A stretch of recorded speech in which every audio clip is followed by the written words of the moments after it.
హైదరాబాద్ లో జరగబోయే మనీ మంత్ర money manifestation classes కి ఇప్పుడే కాల్ చేసి రిజిస్టర్ అవ్వండి.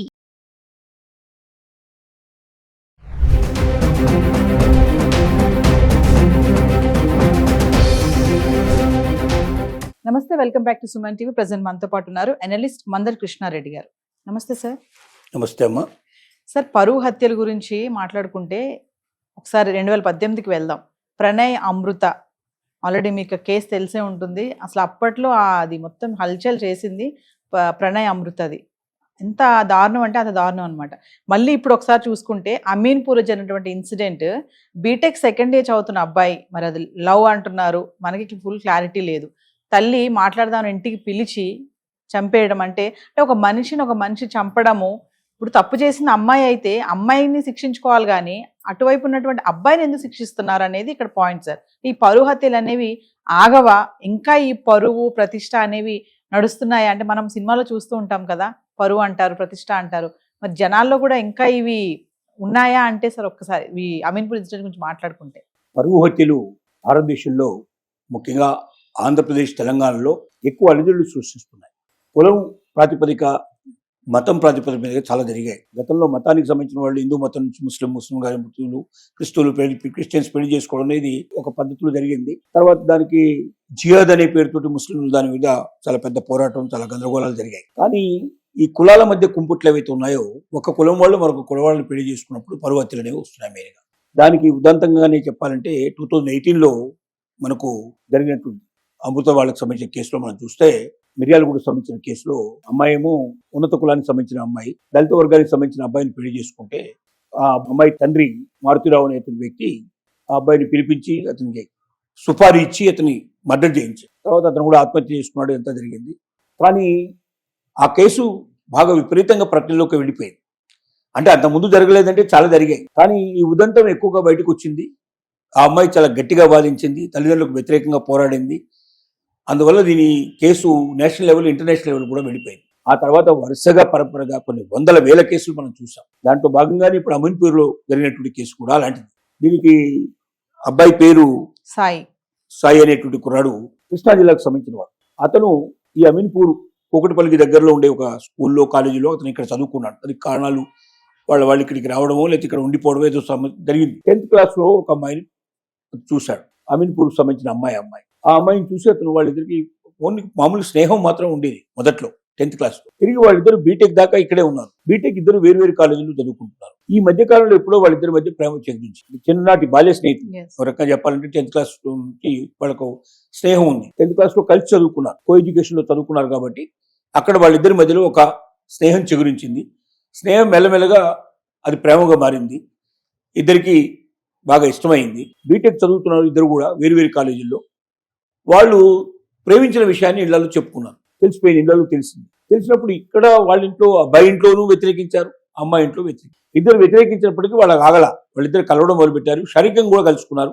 తద్వారా అమ్మాయి ప్రెగ్నెన్సీ కూడా వచ్చింది. ఇక్కడ దాకా ఒక కథ, మామూలు కథే.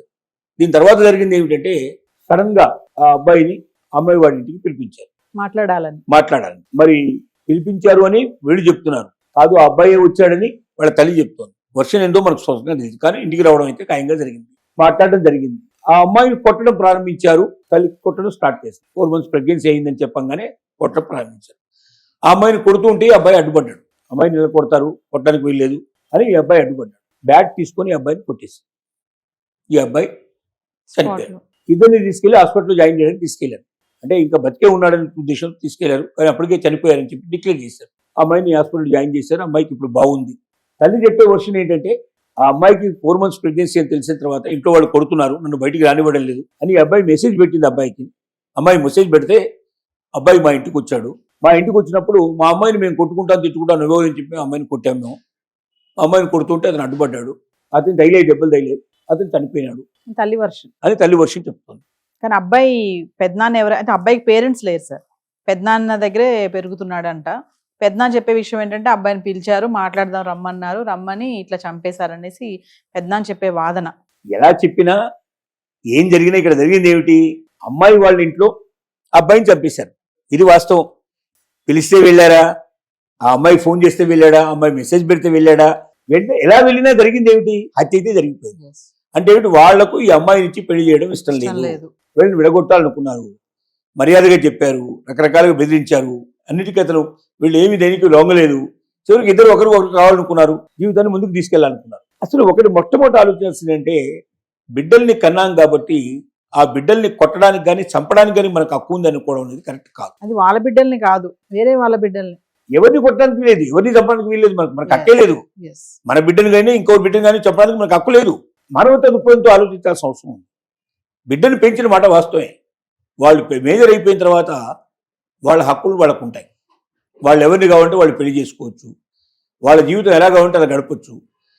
ఇది భారత రాజ్యాంగం వాళ్ళకి ఇచ్చినటువంటి స్వేచ్ఛ. దీన్ని అడ్డుపడడానికి ఏ తండ్రికి హక్కు లేదు. అమ్మ మేము పెంచాం కదా, పెద్ద చేసాం, అసలు నిన్ను కనమని ఎవరు చెప్పాడు? నిన్ను కనమని పిల్లలు అడిగారా? ఎవడైనా బిడ్డ కానీ కొడుకు కానీ వచ్చి తల్లిదండ్రులని నన్ను కనండి, నేను మీకే పుట్టాలనుకుంటున్నాను కాబట్టి నన్ను కనమని వాళ్ళు చెప్తే మీరు కంటే తప్పు వాళ్ళది అవుతుంది.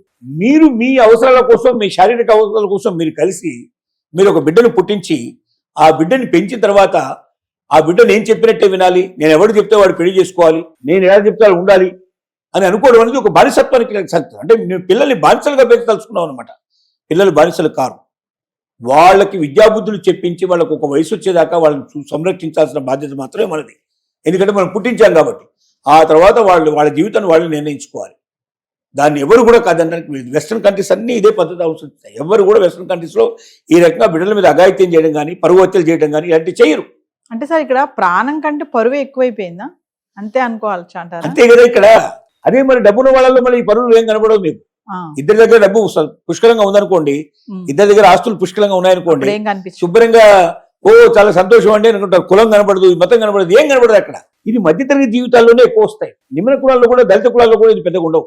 దళితులు కూడా ఏంటంటే ఒక కలిసిపోతారు, పెద్దగా వాళ్ళకు కూడా ఇబ్బందులు ఏమి ఉండవు. ఎవరికి వచ్చిందంటే మెయిన్గా ఇక్కడ ఈ మధ్యతరగతి వాళ్ళల్లోనే ఈ సమస్య వస్తుంది. ఈ సమస్య వీళ్ళంత తొందరగా ఆగాల్సిన అవసరం ఉంది. ఇది ఇంకా ముందుకు వెళితే చాలా ఇంకా కొన్ని వేల లక్షల మంది ప్రాణాలు పోయే అవకాశం ఉంటుంది. ప్రభుత్వం కూడా దీన్ని సీరియస్గా ఆలోచించాలి.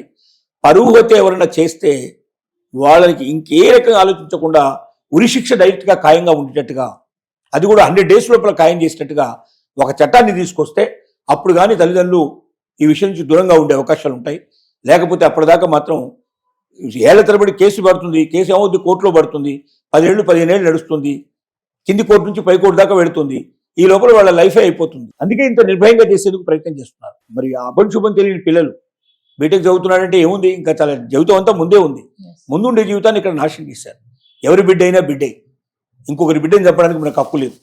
ఇలాంటి ఘాతుకానికి పాల్పడ్డట్టుకు ఖచ్చితంగా ఆ తల్లికి, దాని వెనక ఉన్న వాళ్ళు ఎవరో వాళ్ళకి తగిన శిక్ష పడితేనే కానీ భవిష్యత్తులో ఈ పరిస్థితి ఉండదు. ఇప్పుడు ఆ అమ్మాయి ఏమిటి, అమ్మాయిని ప్రెగ్నెన్సీ తీయించేసి ఇంకొకరికో పెళ్లి చేయాలి. అమ్మాయి జీవితంలో ఆనందంగా ఉంటుందా, ప్రశాంతంగా బతకగలుగుతుందా? అంటే అమ్మాయిని కాపాడేసుకుంటున్నారు సార్, అవతల అబ్బాయిని మాత్రం చంపేస్తున్నారు. ఇక్కడ అమ్మాయిని కాపాడారు, ఇంకా చాలా కేసుల్లో సొంత బిడ్డల్ని చంపేశారు, బిడ్డల్ని హత్య చేశారు, ముక్కలు నరికేసిన కేసులు ఉన్నాయి.